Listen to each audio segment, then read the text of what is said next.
sometimes in VHS Voyage, when we're looking at a movie, right? Sometimes we know it's going to be shit. Sometimes we look at it like with Mobsters. I mean, I don't know about you, but I looked at Mobsters and I'm like, hey, you know what? This might be okay. I didn't do that. You didn't? No, I could just tell from the cover. I was like, Well, I guess I saw it. I saw Universal. I saw Christian Slater. Most good mob movies or mafia movies float to the top. Oh, yeah, of course. So I had a feeling when I saw this, I was like, this can't be good. Good God. Let me just put it this way before we get into it. I had to stop this movie about 3 times to take breaks. I'm just going to talk about 3 actors, Christian Slater, Patrick Dempsey, and Michael Gambon, who plays Dumbledore. I couldn't really find a lot of facts. I will point out it's got like a 9% on Rotten Tomatoes. Also, when I finished the movie, the first thought that went through my mind is that might have been the worst gangster movie I've ever seen in my life. So I looked up worst gangster movies of all time. I clicked on 5 different lists. It was on all 5 lists. Really? It was on all 5. Wow. I do want to point out they are playing real people, but it's very loosely accurate. So it takes place in the early 1900s, well, it starts in 1917, but it kind of progresses on from there a little bit.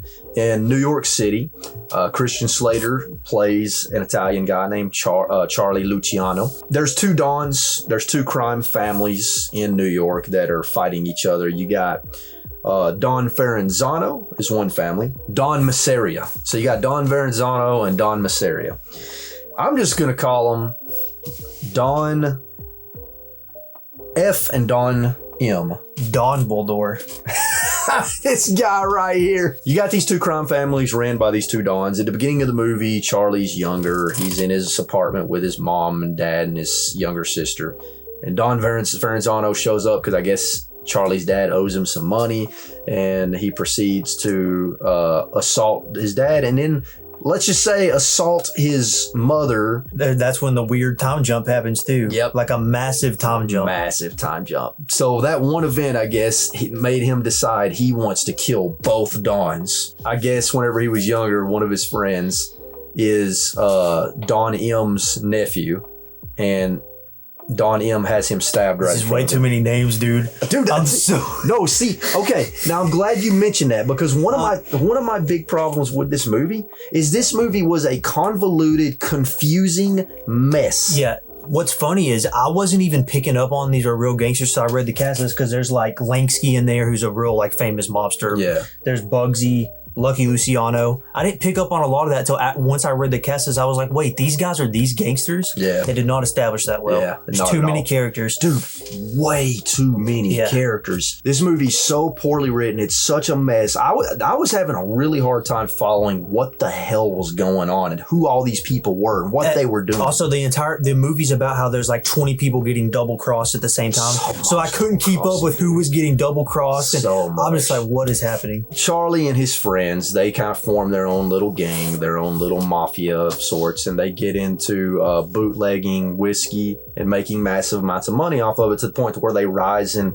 power to those points where they gain the notoriety of the 2 Dons. And so both of the Dons are trying to work with them. Are there any scenes that jump out to you while I'm kind of thinking about it? Any scene where a douchebag with his slick back hair walks out with a Tommy gun and no bullets hit anyone? No bullet can hit a single human in this movie. They will free fire an entire round of Tommy gun ammo into a truck and somehow everyone is miraculously clean. By the way, there's a bunch of people acting Italian that don't seem Italian whatsoever. They should have casted actual Italian actors like Martin Scorsese does or something. Yeah, dude. They should have they should have cast Marcello from GameCube Galaxy.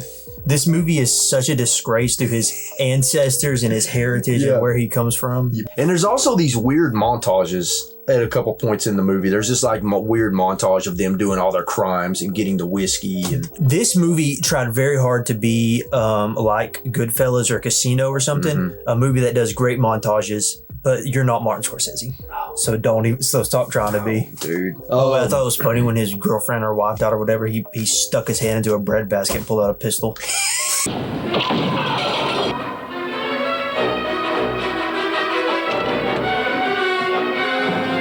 And then one of their friends, they double crossed and killed one of their friends in that sauna. Oh, don't care. Oh, that's a good. That's F. Murray Abraham, by the way, Oscar-winning actor. F. Murray Abraham. He's been in a bunch of movies we've done. Yeah. Last Action Hero, the one with Ice-T. Oh yeah, Surviving. Yeah, he was one of the hunters. He's been in quite a few. So this is our third one with him. But I can't believe he agreed to do this movie. No kidding, dude. When Charlie's working with Don Masseria. Oh my God. Dude. The fat Don that shoves food in his face. When Charlie's working with him, Charlie agrees to become part of the family. And Don walks up to Charlie, gets in his face and starts making baby noises. You're part of the family. Charlie is like sitting at a round table with all these high-level mafia guys, including Al Capone, is at the end of the table. And Charlie's like, I don't want to be the new Don. Let's all be the Dons and just share everything equally and come together and vote like it's, let's make it a democracy. And dude, I felt like the movie with this whole Al Capone reveal, I felt like they were trying to make this like this really cool reveal. Yeah, like, dude, there's you're Al right. Capone. There was an Al Capone reveal. I want to thank Mr. Capone for hosting this meeting. Sit down and shut up, will you? Anything else you want to say about Mobsters? Yeah, it's really bad. It genuinely, it's the worst mobster movie I've ever seen. Mafia movie, gangster movie, whatever you want to call it. It's like a Goodfellas wannabe. It's stupid. You can tell it's shot on studio lots, which I don't like when I can tell it's a studio lot. Can you think of a single good thing about this movie? Like a single good thing at all? Some of the food that fat guy was eating looked good. I actually recently messaged Marcello. I was like, because I was watching these reels of Italian food. I was like, dude, if there's anyone in your family who's not married, please tell them to hit me up. Yeah, because I just want to eat like this every night. Dude, when I went to Marcello's, him and his wife made me some authentic Italian food. Yeah. Also, this is how you know this movie sucks. What we're talking about right now, we're not even talking about the movie. We went on a tangent about Italian food. Mobster sucks. Like Devin said, probably the worst gangster mobster movie ever. Don't watch it, but I'll be giving it away to one of you. And all you got to do to enter the giveaway is go to Instagram, vhs.voyage. You'll have 2 weeks from the day this video goes live to enter the giveaway if you want to win this tape, which this is a very clean, good condition copy. So that's it for tonight's episode of VHS Voyage on Mobsters. Hopefully, we'll have a good movie to talk about soon. I'm Matt. I'm Devin. We'll catch you guys next week.